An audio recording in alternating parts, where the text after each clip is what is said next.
Everyone, and welcome. We are joined again by George Beebe, the director of Grand Strategy at the Quincy Institute, and also, the former director at the CIA's Russia analysis. So, welcome back to the program. Thank you very much. I wanted to discuss Trump's seemingly new approach to Russia, but first, I want to ask you how to make sense of the Trump presidency altogether, because there is a tendency to focus excessively on specific leaders in international politics. And this is especially the case with Trump, as he attracts a lot of attention, deliberately so. But how much do you see of U.S. foreign policy today being only Trump, and how much of it is the need to, I guess, adjust to new realities? That is the major shift in global power. So I guess, should we see Trump as a symptom or a cause? I think this is a very important question for the Europeans, because this looks like their strategy is to wait out Trump. So, Right. Well, I think Trump is both a symptom and a cause. The reality is that there are some big structural changes in the world that are going to drive any American presidency in the direction of a new approach to foreign policy. The reality is that the unipolar moment has long been over. That period of time where the United States had no peers in the world and could essentially tell other countries what they had to do. And the power imbalances were such that, they could complain, but ultimately they had no choice but to comply. And we're no longer in that situation. The distribution of power in the world has changed, and we now have a peer competitor in China. And unlike the Soviet Union, which was a military peer, but economically couldn't hope to compete with the United States, China is an economic peer. It is increasingly becoming a technological peer. And it is deeply integrated into the world economy in ways that the Soviet Union never was and never wanted to be. So that reality by itself means that the United States has to make some adjustments to its foreign policy, reprioritize where it's focusing in the world. But then on top of that, it's not just the rise of China that is changing things. The world is becoming increasingly multipolar, and by that I mean, there are regional powers, medium powers, increasingly middle powers are rising, regional powers that are not peer rivals to the United States, but certainly now have the capabilities when it comes to their vital interests in parts of the world close to them. They can say no. They can tell the United States, guess what? We're not going to do what you're telling us to do. And we have the ability to resist what you're trying to impose on us. So those are realities that any American president would have to contend with. That has big implications for our relationship with Europe, with Russia, that Europe is going to have to take into account whether Trump's in office or not, in my opinion. Now, on top of that, there are changes domestically in the United States. We're in a situation where we've got $36 trillion in debt. You can't continue to run up that kind of tab for decades on end. Eventually, your creditors are going to say, hey, wait a minute, we've got concerns that you're going to be able to pay us back. That in turn means that the United States has to be attuned to essentially over-promising and over-committing itself in the world. We've got to have a more modest foreign policy because our means are increasingly limited. And so, again, that's something that is going to be a reality whether you have a Donald Trump in office or not. Now, Trump is a big personality. He has his own unique style that certainly affects how the United States conducts its foreign policy. But strategically, I think the direction that we're headed is really driven by these structural changes in the world and inside the United States itself. so well, from this perspective, though, Trump's policies towards Russia, the initial policies seem to make sense. That is, as you said, in a multipolar world, the US has to make priorities. It already overextended itself over the past decades. And I guess a functional relationship with Russia would help to create a more stable balance of power, at least one that's not organized against the United States. But we now see a shift, at least it appears so in rhetoric at least. That is, Trump now saying that he's angry with Putin, and there's threats of more sanctions, threats of weapons shipments. What do you make of this shift? Is he listening to different people, or is it the escalation in the fighting? Uh, how are you reading the situation? Well, I think this stems from frustration that the United States has not been able to secure an unconditional ceasefire of any kind of duration between Russia and Ukraine.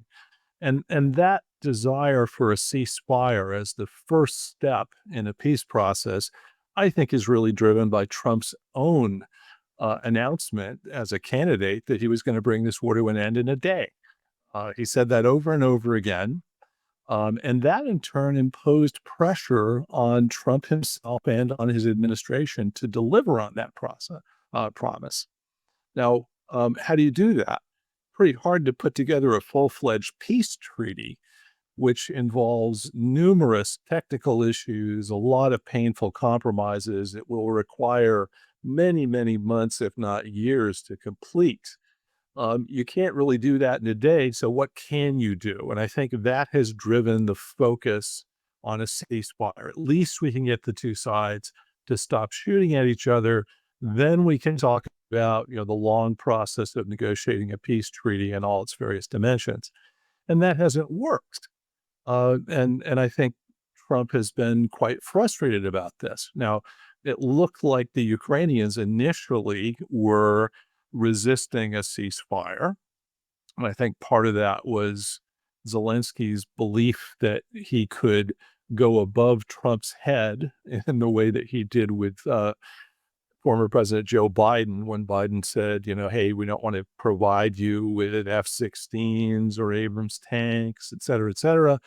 Zelensky would typically appeal to Congress, go to the media with an orchestrated public diplomacy campaign that in turn would bring pressure on the White House, and Biden pretty consistently caved in over and over again. And I think Zelensky thought he could do that with Trump.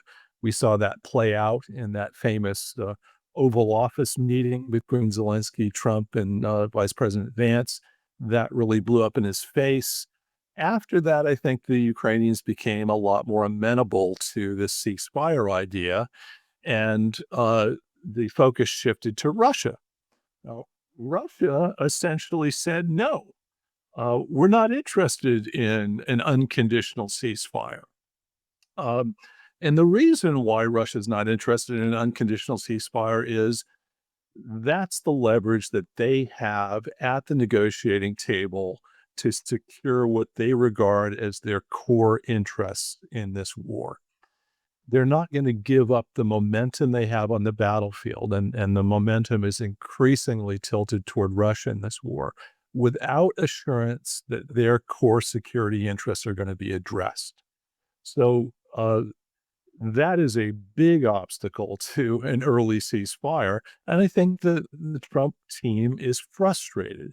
They've tried to provide incentives for the Russians to agree to a ceasefire. And the Russians have simply said, yeah, we're not going to do that.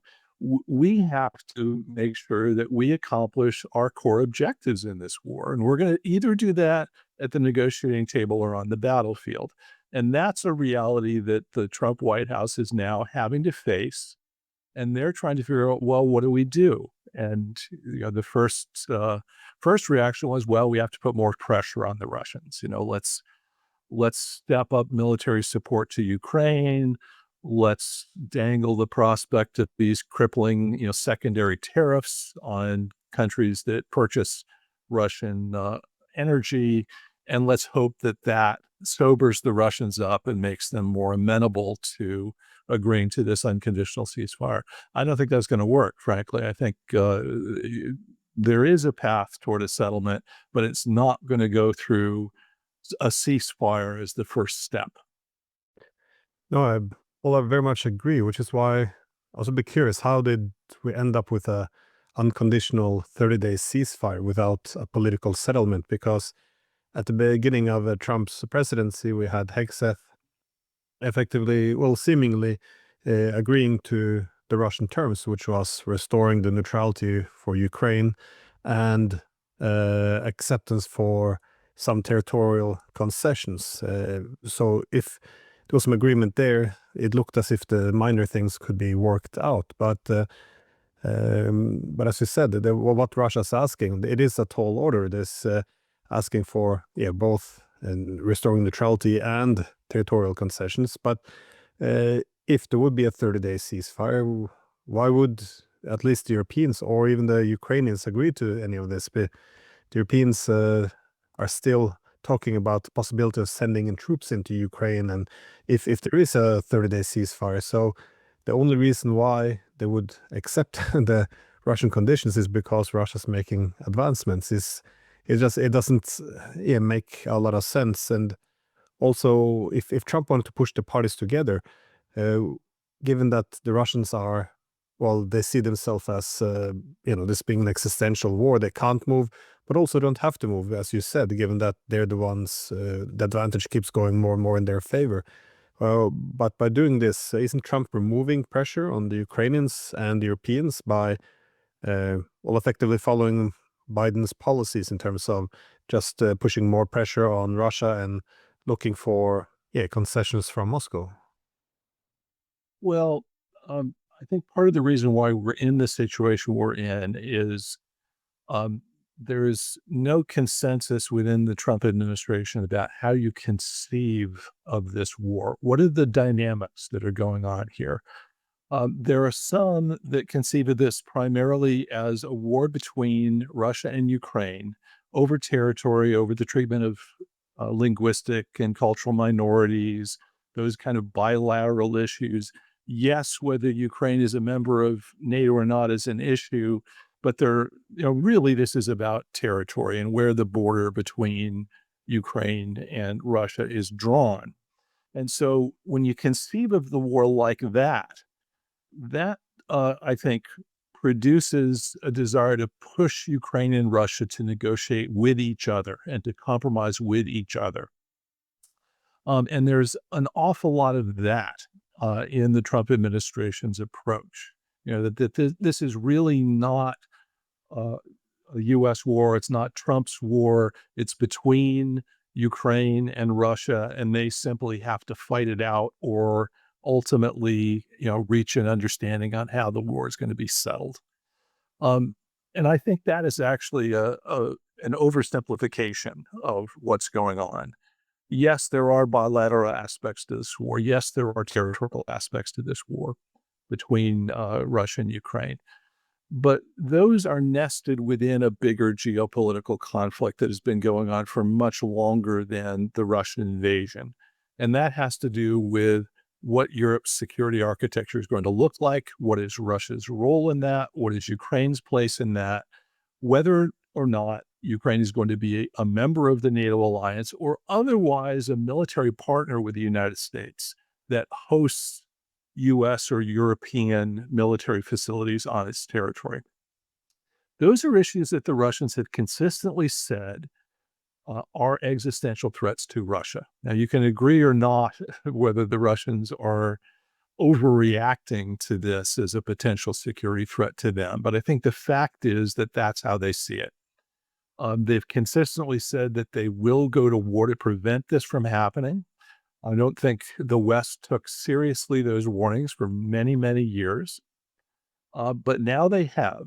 And if you're going to resolve this war, you have to address that core issue of whether Ukraine is going to be in the NATO military alliance and whether it is going to host US or European military forces on its territory.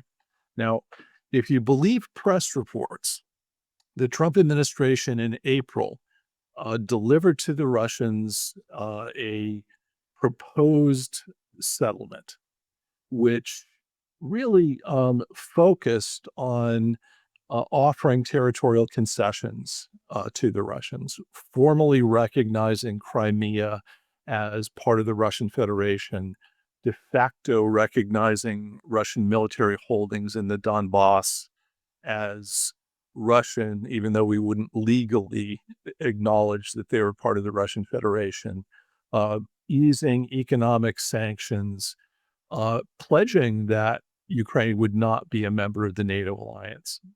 Now, all of those things would have been attractive to Russia, I think. But there was another provision in this supposed draft which called for peacekeeping forces, including European peacekeeping forces, on Ukrainian territory. And to me, that's an enormous red line for the Russians. They've consistently said that that is not acceptable.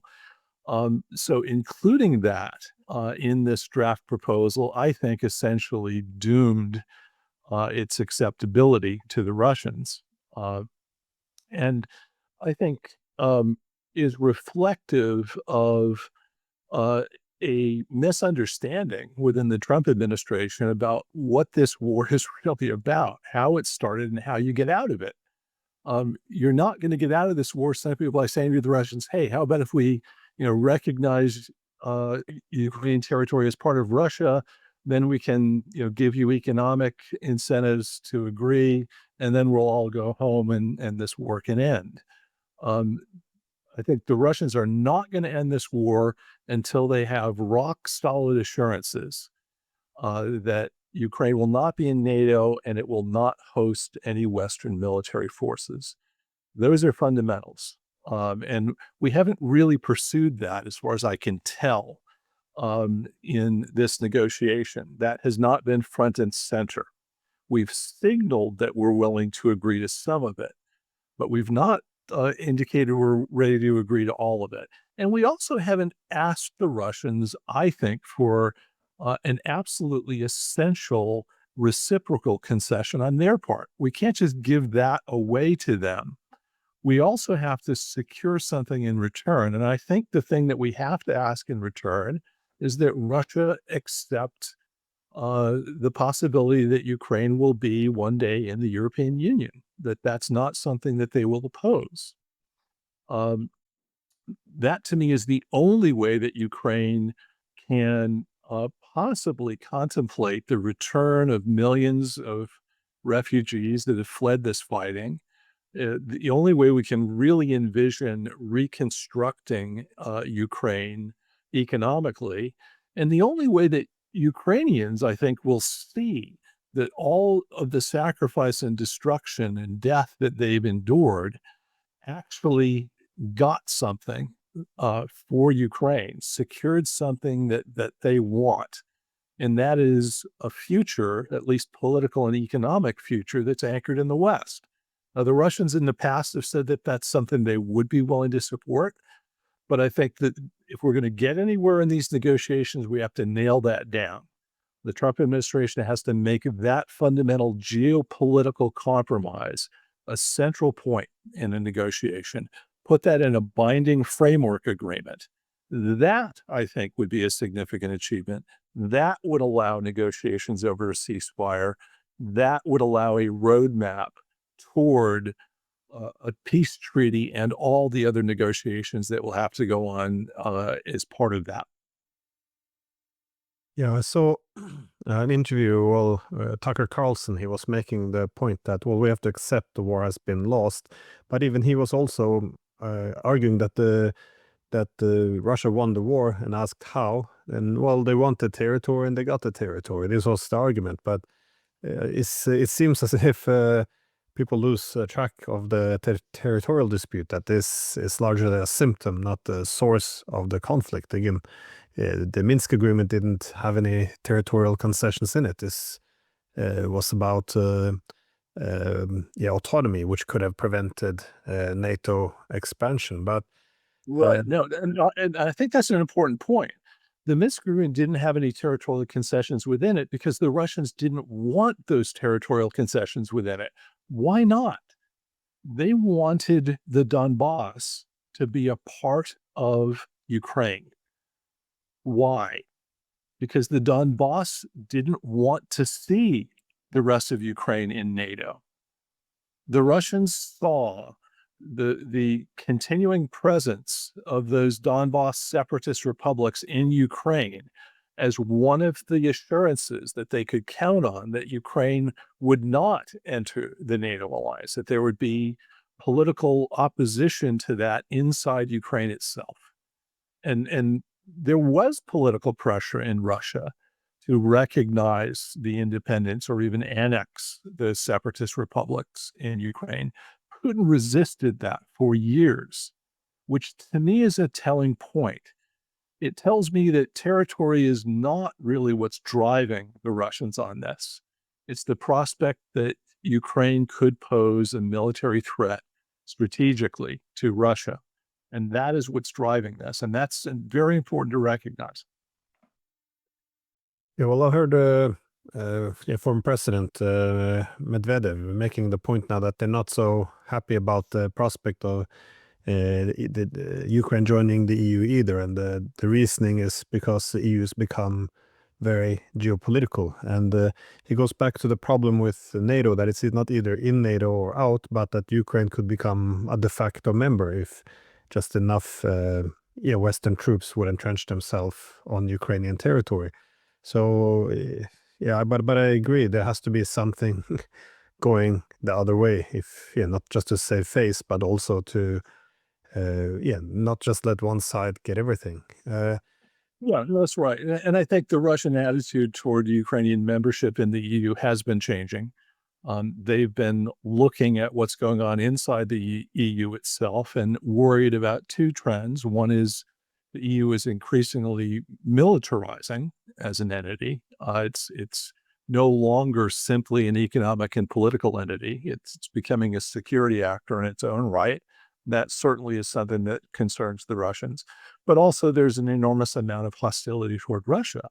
If you look at Kaja Kallas as the chief foreign policy person for the EU, that's not somebody that's going to make the Russians feel particularly comfortable about dealing with the EU moving forward. So it is not going to be an easy negotiation with the Russians to strike a framework accord that swaps military neutrality in Ukraine for Russian acceptance of Ukraine's accession into the EU.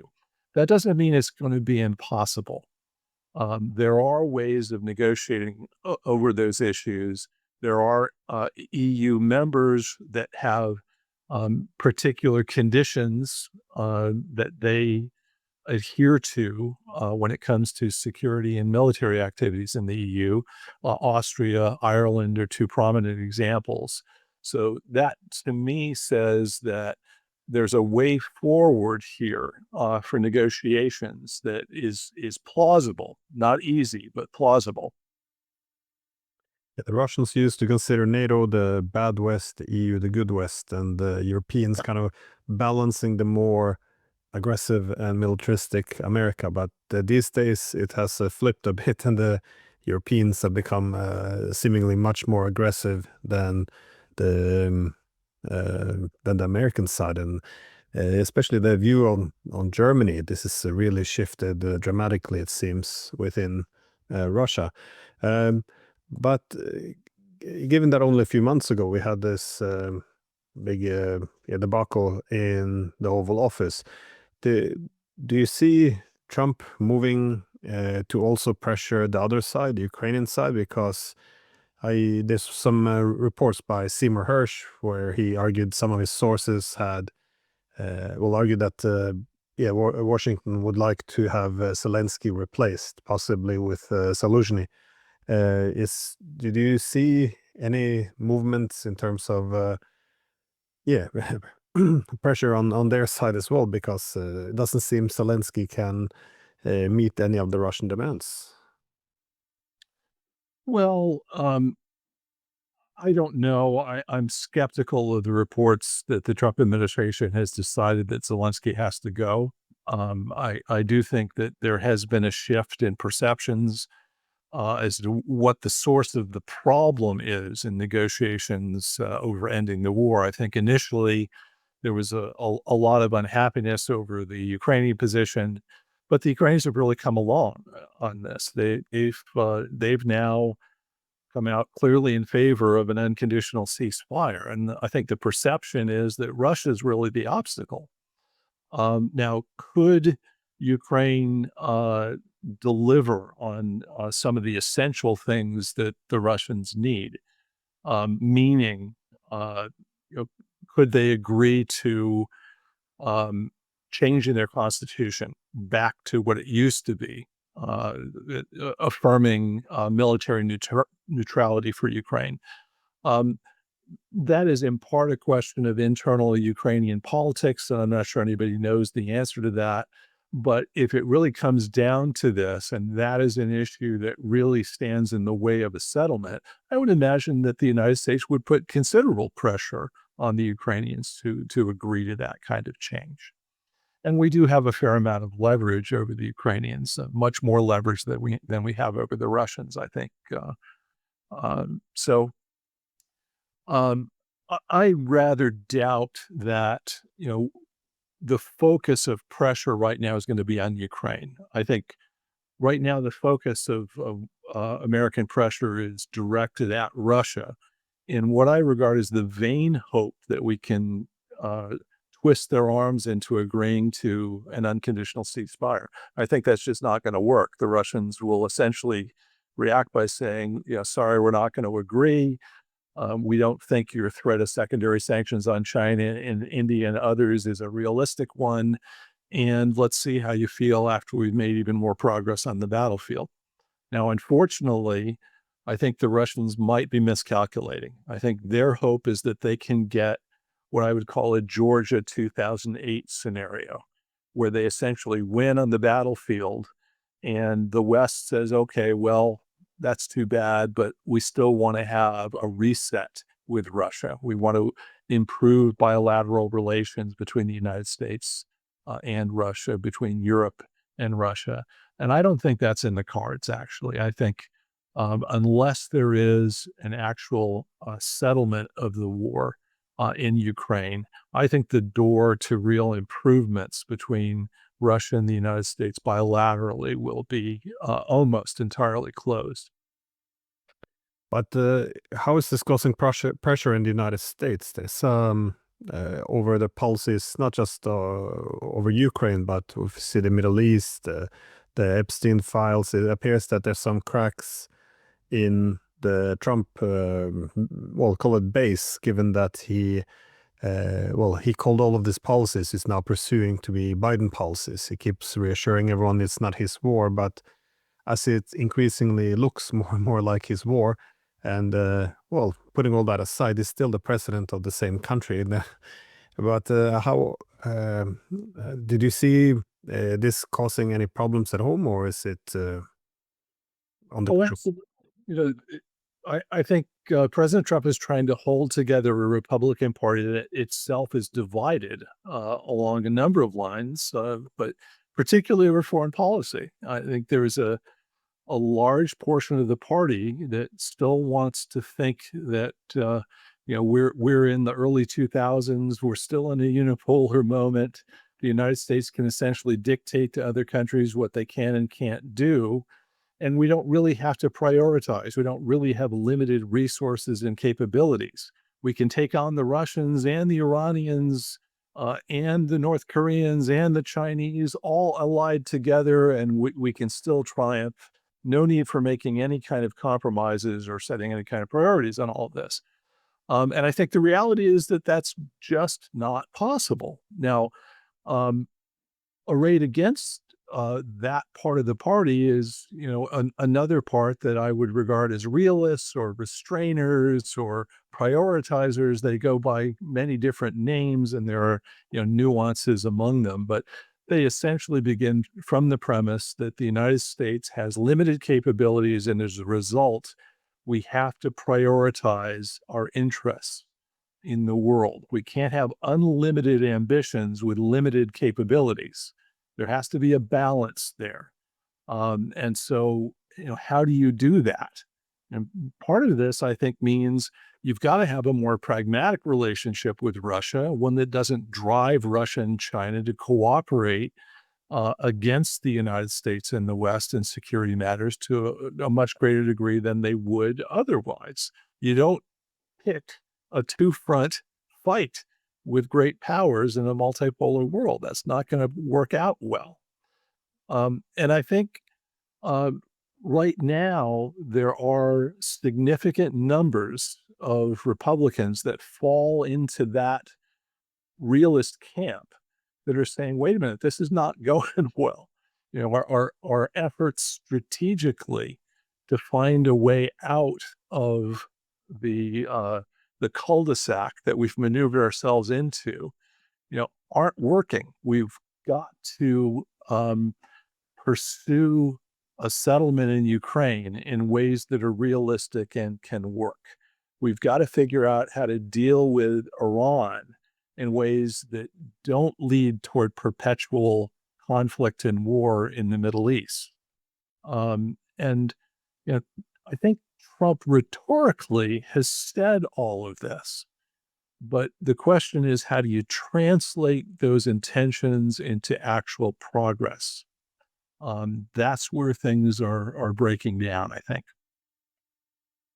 So just my last question though is just about the Europeans in this equation, because obviously this is a wider war between the West and Russia. So you have the United States, Ukraine, Russia, but the Europeans are also, well, if not, well, probably the least important actor in this. But nonetheless, it's also become the one that it works the hardest to, I guess, to keep a lot of the war going. Also in terms of making any ceasefire, I think less attractive to the Russians by continuing the threats of sending troops into Ukraine. Because the United States, it seems to have at least attempting to, well, readjusting a strategic thinking to a multipolar world. But for the Europeans, it looks as if the Ukraine war has been tied into the issue of, well, the fear of United States leaving Europe. So this is also a way of keeping the Americans on the continent. And well, I guess ever since the Russia Gate, there's been a lot of irrationality in the way Russia is viewed, in terms we're not starting with the point of departure, what is beneficial for our security. It's more how can we confront Russia. This is usually where the discussions begin. Even if it's our national interest, it is assessed whether or not it's pro-Russian in terms of whether or not Russia would benefit. So what does America do with the Europeans if it wants to get a peace deal in Ukraine? Because I hear Mark Rutte still speaking of NATO membership being that Ukraine is still on that path, which means we haven't really got to the first step of accepting neutrality for Ukraine, indeed committing further to NATO. So what does America do with Europe? Well, I think your diagnosis of what's driving the Europeans on this is right on. And I think we have to attack a fundamental assumption that underpins European views of the war in Ukraine. And I think that assumption is that Ukraine can muddle through for a long time to come, as long as the West continues to provide it with military support and intelligence, number one. And number two, I think their assumption is if we get some sort of frozen conflict, if we get to the point where the Russians have taken all the territory they want and they say, okay, we're done, we're building defensive fortifications, and the rest of rump Ukraine, we're going to ensure that, it's not a military threat to Russia, that, that's Europe's problem. And I think their belief is they can deal with that, right? That this will be akin to the first Cold War, where, we have a divided Ukraine, just like a divided Europe, not a divided Germany. We have real tensions between Russia and the West.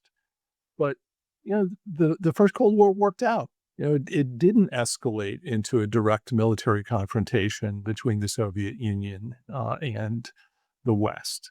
And ultimately, the forces of, truth, justice, and good prevailed. And that's how this will work out the next time. We don't really have to fear this. We will ultimately prevail. It's the Russians that will suffer in all of this. That's the assumption, I think. And I think that's wrong. I think we're headed toward a situation where Ukraine will not be reconstructed, refugees will not return. Ukraine will look a lot more like Libya than it will, you know, West Germany. Um, and we won't have any of the guardrails that were put in place during the Cold War to prevent the Cold War from turning hot. We had arms control, we had political and diplomatic dialogues, we had confidence and security building measures. We had informal understandings about what the rules of the game were, what's in bounds and what's out of bounds. All of that helped prevent the Cold War from getting out of hand. All of that is gone in Europe right now. And unless we get a peace settlement in Ukraine, there's very little hope that we can get any of those diplomatic understandings that help prevent things from getting out of hand.